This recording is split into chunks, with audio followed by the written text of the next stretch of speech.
The next afternoon, Tam sat at her dining room table, her mom busy in the kitchen. Her parents had arrived in New York that morning on the red-eye from California. "I made your favorite," Tam's mom said in Taiwanese, and came around the breakfast bar, which separated the kitchen from the dining area. She placed a bowl in front of Tam. "Abby, you want some?" she called in accented English to Abby, who sat in the living room making the calls Tam should have been taken care of. Abby nodded and held up a hand, signaling she'd be done soon. "I'm not hungry." Tam still spoke Taiwanese with her parents because their English was limited, despite their living in the States for almost 40 years. "You have to eat something." Dong-Ying nudged the bowl closer to her. Without a word, Tam took the spoon and chopsticks her mom handed her and started eating the zhougong soup. The black vinegar and white pepper flavors were rich on her tongue, and the warmth of the thick soup spread through her body as if hugging her from the inside. "You first had this soup when we went to Taiwan for Akong's funeral, remember?" Dong-Ying asked. Tam nodded. Her first and only brush with death before Tony's accident was her maternal grandfather's passing when she was 10. She guessed she was blessed that no one close to her had ever died until now, but wow, what a way to make up for it. Trying to think of happier times, Tam said, "Remember how Akong used to let us sip the foam off his beer? You and all the aunties got so mad." She and her cousins had had so much fun with their Akong, the pranks they'd played on their grandfather. Tam's laugh suddenly turned to tears when she realized she'd never drink foam from Akong's beer again. Never mind that he'd been dead for 27 years, and she thought beer foam was disgusting. And then the tears turned into sobs when she realized anew she'd never see Tony again. "Tam!" Her mom fussed at her and used a napkin to brush at the tears on Tam's face. Tam took a shuddering breath and waved her mother's hand away. She hated crying in front of people. It always made her feel naked somehow.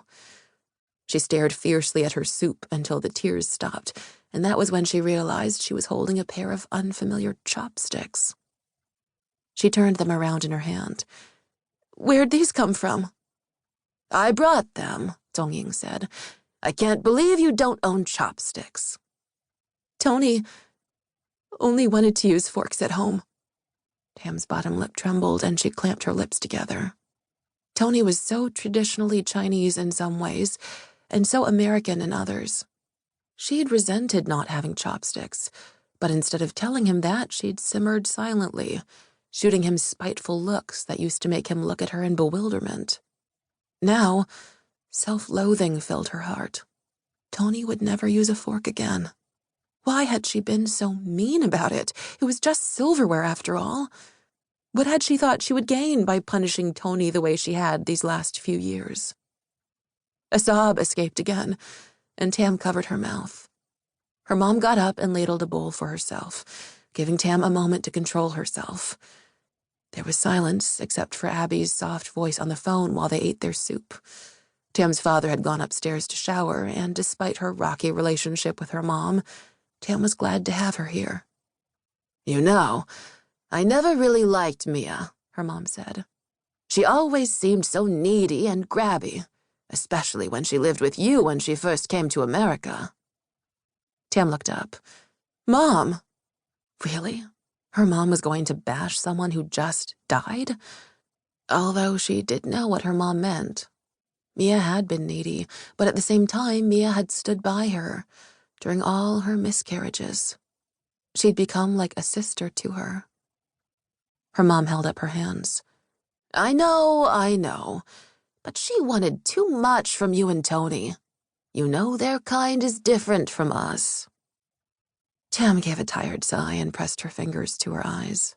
"Mom, not this again." Tony and Mia were both born on mainland China. Tam's parents had a bias against the mainland, always proclaiming that Taiwan was better. The people, the food, the products. They were against the unification of Taiwan and China into a single sovereign state. Tam had once made the mistake of asking why Taiwan was better, and had suffered through a long rant from her parents, none of which made sense to her. "We are Taiwanese. Not Chinese, was drummed into Tam's and her brother Wei's heads from the time they were old enough to understand. What? Her mom turned up her hands. I warned you about marrying a man from China. Not to speak ill of the dead, and Tony was a good boy. But you know a Taiwanese boy would have been so much better for you. Understand you better.